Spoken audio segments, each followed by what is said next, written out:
بسم اللہ الرحمن الرحیم، السلام علیکم۔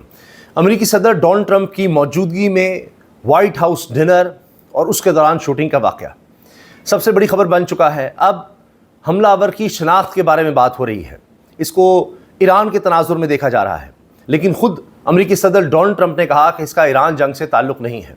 یہ بھی انہوں نے کہا کہ میں پیچھے نہیں ہٹوں گا اور میں اپنے ملک کی خدمت کرتا رہوں گا، لیکن جس طرح سے واقعہ ہوا اس پر بہت سے سوال اٹھائے جا رہے ہیں۔ اس کی وجہ یہ ہے کہ امریکی صدر پر پہلے بھی حملہ ہو چکا ہے، بلکہ حملے ہو چکے ہیں۔ ایک دفعہ تو ایک گولی ان کے کان کو چھو کر گزری تھی، اس میں شوٹر مارا گیا تھا، لیکن اس دفعہ شوٹر کو گرفتار کر لیا گیا ہے۔ اس کی ویڈیو بھی سامنے آئی ہے، تصاویر بھی سامنے آئی ہیں۔ 31 سالہ اس کی عمر ہے اور اس کے بارے میں بتایا جا رہا ہے کہ 31 سال کا یہ شخص پارٹ ٹائم ٹیچر ہے اور گیم ڈیولپر ہے۔ اس کی سوشل میڈیا پر پریزنس بھی ہے، اس کو بھی دیکھا جا رہا ہے، اس کو بھی جھانچا جا رہا ہے۔ کیا یہ صدر کو ہی ٹارگٹ کرنا چاہتا تھا؟ کیونکہ ایک سیکورٹی اہلکار کو تو اس نے گولی بھی ماری، لیکن اس نے جیکٹ پہن رکھی تھی، بلٹ پروف جیکٹ، اس لیے وہ محفوظ رہا۔ ڈونلڈ ٹرمپ نے کہا ہے کہ میں نے اس سیکورٹی اہلکار سے بات بھی کی ہے، لیکن یہ یہاں تک پہنچ کیسے گیا؟ کہا یہ جا رہا ہے کہ جب یہ دروازے سے داخل ہوا ہے تو پھر اس نے وہاں پر سیکورٹی اہلکاروں کو نشانہ بنایا اور وہیں پر اس کو پھر قابو کر لیا گیا تھا، پکڑ لیا گیا تھا۔ اس کی تصاویر بھی سامنے آئی ہیں۔ اب یہ چونکہ امریکی شہری ہے، لہٰذا اس میں ایک بات تو یہ سامنے آ گئی کہ ایران سے اس کا براہ راست کوئی تعلق نہیں ہے۔ پھر امریکی صدر کا کہہ دینا کہ جی ایران جنگ سے اس کا تعلق نہیں ہے، یہ بھی چیزوں کو بڑا واضح کر دیتا ہے، کیونکہ اس کا مطلب یہ ہے کہ کافی چیزیں وہ پہلے ہی دیکھ چکے ہیں۔ لیکن اس نے کیوں ایسا کیا؟ کیوں نشانہ بنانے کی کوشش کی ہے ڈونلڈ ٹرمپ کو؟ اس سے پہلے بھی کئی امریکی صدور کو اس طرح نشانہ بنایا گیا ہے، اور ان کے بڑے مشہور صدر جان ایف کینیڈی وہ تو ہلاک بھی ہو گئے تھے اسی طرح حملے میں۔ تو سیکیورٹی پہلے ہی بہت زیادہ سخت تھی، اگرچہ یہاں پر 2600 لوگ تھے اس ڈنر پہ، اور یہ پریس ڈنر اس کو کہا جاتا ہے، بڑی تعداد میں لوگ تھے۔ جس طرح جو ہی یہ فائرنگ کا واقعہ سامنے آیا تو پھر یہاں پر امریکی نائب صدر جے ڈی وینس بھی تھے جو پاکستان بھی آ چکے۔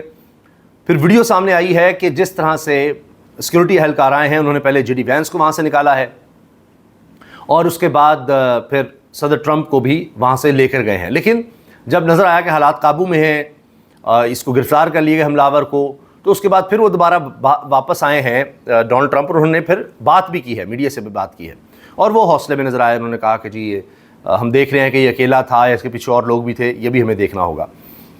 اب اس کے بارے میں مزید باتیں سامنے آ رہی ہیں، کیونکہ اس وقت سب سے بڑی خبر یہ بنی ہوئی ہے وائٹ ہاؤس ڈنر میں حملہ آور شخص کی شناخت کے بارے میں اب تک یہ پتہ چلا ہے کہ ایک تو وہ سابق ٹیچر ہے، اور اس نے جتنے بھی وہاں پریس کے لوگ تھے ان کے لیے وائٹ ہاؤس کی طرف سے ایک عشائیہ دیا گیا، یہ ان کا ایک رواج ہے امریکہ کا۔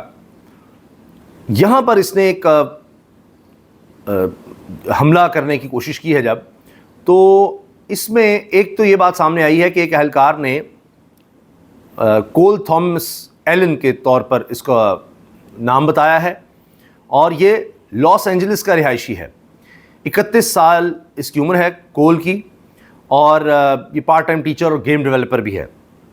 اب کئی دفعہ دیکھا گیا ہے امریکہ میں اس طرح کالجز میں بھی شوٹنگ ہوتی ہے کہ جی گیم ڈیولپر ہوتے ہیں یا اتنی زیادہ گیمز کھیلتے ہیں کہ وہ اس کو حقیقی زندگی کو بھی ایک گیم لے لیتے ہیں۔ ایسے بھی بہت سے کالجز وغیرہ میں واقعات ہو چکے ہیں۔ تو ابھی دیکھتے ہیں کہ اس کے بارے میں مزید کیا چیزیں سامنے آتی ہیں۔ اچھا، بتایا جا رہا ہے کہ واحد مسلح شخص لابی میں سیکرٹ سروس کی طرف بڑھا، سیکرٹ سروس کے ایک اہلکار نے اسے روکا، اور مشتبہ شخص واشنگٹن ہلٹن ہوٹل میں شاید مہمان تھا، اور اب اس کے بارے میں مزید دیکھا جا رہا ہے، سی سی ٹی وی فوٹیج سے جائزہ لیا جا رہا ہے۔ اس کے پاس ایک شاٹ گن تھی، ایک ہینڈ گن اور متعدد چاقو تھے۔ اب اس کو پیر کو عدالت میں پیش کیا جائے گا، مزید اب دیکھتے ہیں کہ اس میں تفصیل کیا سامنے آتی ہے۔ مشتبہ شخص نے 15 گز دور سے حملے کی کوشش کی، میرے خیال میں شوٹنگ کا ایران جنگ سے کوئی تعلق نہیں، ٹرمپ کا بیان سامنے آیا ہے۔ پھر اس میں امریکی صدر بھی محفوظ رہے، سب لوگ محفوظ رہے۔ میں نے بتایا صرف ایک سیکورٹی اہلکار ہے جس کو گولی لگی، لیکن اس نے جیکٹ پہن رکھی تھی اور وہ محفوظ رہا ہے۔ اس پر اب پاکستان کے وزیر اعظم نے بھی اس پر یکجہتی کا اظہار کیا ہے ڈونلڈ ٹرمپ سے، شہباز شریف صاحب نے بھی، اور افسوس کہ ایک اور حملہ ہو گیا۔ پاکستان میں اس وقت سب سے بڑی خبر بنی ہوئی ہے مہنگائی۔ پیٹرول اور ڈیزل کی قیمتیں پھر بڑھ گئی ہیں، لیکن بات یہاں تک نہیں رکتی۔ خطرہ اس بات کا ہے کہ اب پھر جمعے کو 50 سے 55 روپے پیٹرول ڈیزل کی قیمت بڑھے گی. اس کی وجہ میں آپ کو بتا دیتا ہوں. وجہ یہ ہے کہ وزیر پیٹرولیم علی پرویز ملک صاحب نے کہا ہے IMF سے رعایت نہ ملی تو اگلے جمعے کو 50 سے 55 روپے لیوی پیٹرول یا ڈیزل پر لگانے کا فیصلہ کرنا ہوگا. اچھا عجیب بات یہ ہے کہ ہر چیز جہاں جہاں انہوں نے ٹیکس لینا ہو, جہاں پیسے بنانے ہوں, وہاں پر کہتے ہیں جی IMF. عوام کو ریلیف دینے کی بات کرو تو کہتے ہیں جی IMF نہیں کرنے دیتا. اب اسی طرح انہوں نے کہا جی IMF نے کرنا مانی, سب اس پہ ڈال دیں, اور کہہ رہے ہیں جی 50 سے 55 روپے ہمیں پھر ٹیکس لگانا پڑ جائے گا. کمال یہ ہے کہ ابھی انہوں نے ٹیکس لگایا ہے, خود ان کی گورننس ٹھیک نہیں ہے, ٹیکس یہ پوری طرح سے کلیکٹ نہیں کر پاتے, بڑی بڑی مچھلیوں کو, مگرمچھوں کو یہ قابو نہیں کر سکتے کیونکہ وہ ان کے یار دوست بھی ہوتے ہیں, جس طرح IPPs ہیں وہ آپ کے سامنے ہی ہیں. ان کے فائدے کے لیے عام عوام پر چھریاں چلاتے رہیں گے, لیکن IPP کا نقصان نہیں ہونے دیں گے کبھی بھی. بالکل اسی طرح سے ان کے لیے آسان کام یہ ہے کہ ٹیکس لگا دو, اگر ٹیکس شارٹ فال ہے, کچھ اور کام نہیں کرنا تو یہاں پیٹرول پہ ٹیکس لگا دو. تو اس لیے کہہ رہے ہیں جی IMF اگر نہ مانا اس پہ ڈال دو. ابھی سے کہہ رہے ہیں اگلے جمعے 50 سے 55 روپے پیٹرول کی قیمت میں اضافہ ہو جائے گا. ابھی جو اضافہ ہوا ہے اس کے بعد کرائے بڑھ چکے ہیں, حتیٰ کہ ٹرانسپورٹرز کہہ رہے ہیں کہ ہمارا روزگار بھی کم ہو رہا ہے کرائے بڑھنے کی وجہ سے. خود کرائے بڑھانے پڑ رہے ہیں ان کو, وہ چیخ رہے ہیں کہ وہ ہم شوق سے نہیں بڑھا رہے کیونکہ پیٹرول اور ڈیزل کی قیمت بڑھ گئی ہے, ہمیں کرائے بڑھانے پڑ گئے ہیں. کرائے بڑھاتے ہیں تو ہمارا کاروبار متاثر ہوتا ہے, لوگ بے روزگار ہونا شروع ہو گئے ہیں. اتنے پیمانے پر لوگ پھر سفر نہیں کرتے, آتے جاتے نہیں ہیں, چیزیں نہیں اس طرح سے بیچتے, خریداری کم ہو رہی ہے, ہر چیز سکڑتی چلی جا رہی ہے. اور تو اور اب یہ خبریں بھی آ رہی ہیں کہ گھی سے لے کر چاول, دال, ہر چیز کی قیمت بڑھ گئی ہے, پھل, سبزیاں, سب کی قیمتیں بڑھ چکی ہیں. کوئی ایک چیز ایسی نہیں ہے کہ پیٹرول اور ڈیزل کی قیمت بڑھنے کے بعد ان کی قیمتیں نہ بڑھی ہوں. حتیٰ کہ حکومت نے جو کہا, مثال کے طور پر جی دودھ 170 روپے لیٹر, 230 روپے مارکیٹ میں بک رہا ہے. وہ پیرا فورس دیکھ لیجئے وہ کیا ہے, وہ دیہڑی مارنے کے لیے ہے کہ جی ہم نے قیمتیں کنٹرول کرنی, فلاں کرنا تھا. سب باتیں ایسے ہی. IMF کی بھی سن لیجئے کہ کبھی IMF نے ان کو خرچے کم کرنے کا نہیں کہا. گاڑیاں وہی 15 20 لے کر پھر رہے ہیں, پروٹوکول اسی طرح سے ہیں, وہی خرچے پرائم منسٹر ہاؤس کے ہیں, پریزیڈنٹ ہاؤس کے ہیں, پارلیمنٹ کے ہیں. ان کے لیے تو پھر بھی موجیں ہیں, بس دکھاوے کے لیے کچھ جی رقم ہم نے بچا لی ہے, یہ کر دیا وہ کر دیا. خلیق کیانی صاحب سینئر صحافی ہیں, لکھتے ہیں پیٹرول کی اصل پیداواری قیمت 256 روپے ہے, جو کہ آپ کو 256 اصل پیداواری قیمت ہے, لیکن آپ کو 395 روپے میں بیچا جاتا ہے. باقی ٹیکسی ڈالتے ہیں پھر 395 کا بک رہا ہے, ورنہ 256 روپے قیمت بنتی ہے. اور ڈیزل کی پیداواری قیمت 323 روپے ہے, جو 382 روپے لیٹر بکتا ہے. سوچئے ذرا.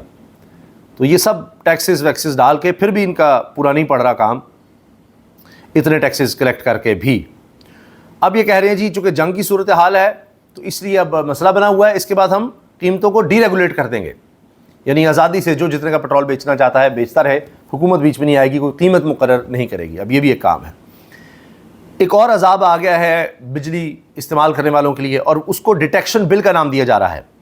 اب ایک بندے نے درخواست کی کہ جی یہ میرا بل اتنا زیادہ کیوں آیا ہے, تو آگے سے وابڈا کی طرف سے ان کو بتایا گیا, آفیشلز کی طرف سے, کہ جی آپ کے میٹر کا لوڈ 2 kV ہے اور اوپر 3 kV میں آپ چلے جاتے ہیں, یعنی اتنی بجلی آپ استعمال کر لیں, اس لیے 5500 روپے ٹیکس لگایا گیا ہے. یونٹ پر نہیں کہ آپ نے جتنے کا میٹر بتایا ہوا ہے 2 kV کا, اس سے زیادہ آپ یوز کر رہے ہیں بجلی, صلاحیت سے زیادہ جتنی آپ نے اپلائی کی تھی, تو لہٰذا آپ کو اس کا ایک جرمانہ ہے 5500 روپے ڈال دیا گیا ہے. آپ اپنا میٹر 3 kV پر کروا لیں تو پھر ٹھیک ہو جائے گا, پھر آپ کو یہ ڈیٹیکشن بل نہیں ڈلے گا. لیکن دوسری طرف ایک اور بل ہے, 39 یونٹ ہیں, اس کو بھی ڈیٹیکشن لگائی گئی ہے.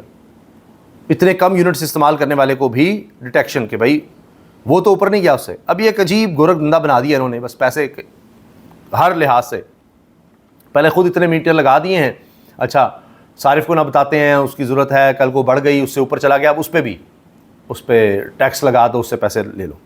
آخر میں ملک دفعہ 144 کی حالت میں تو ہے ہی, پچھلے 4 سال سے کوئی باہر نکلے پکڑ لو کر لو. ابھی پنڈی اسلام آباد میں تو دفعہ 144 سے بھی کچھ پلس تھا, کچھ علاقوں میں تو کرفیو کا ساماں تھا, اور ابھی کچھ بہتری ہوئی ہے.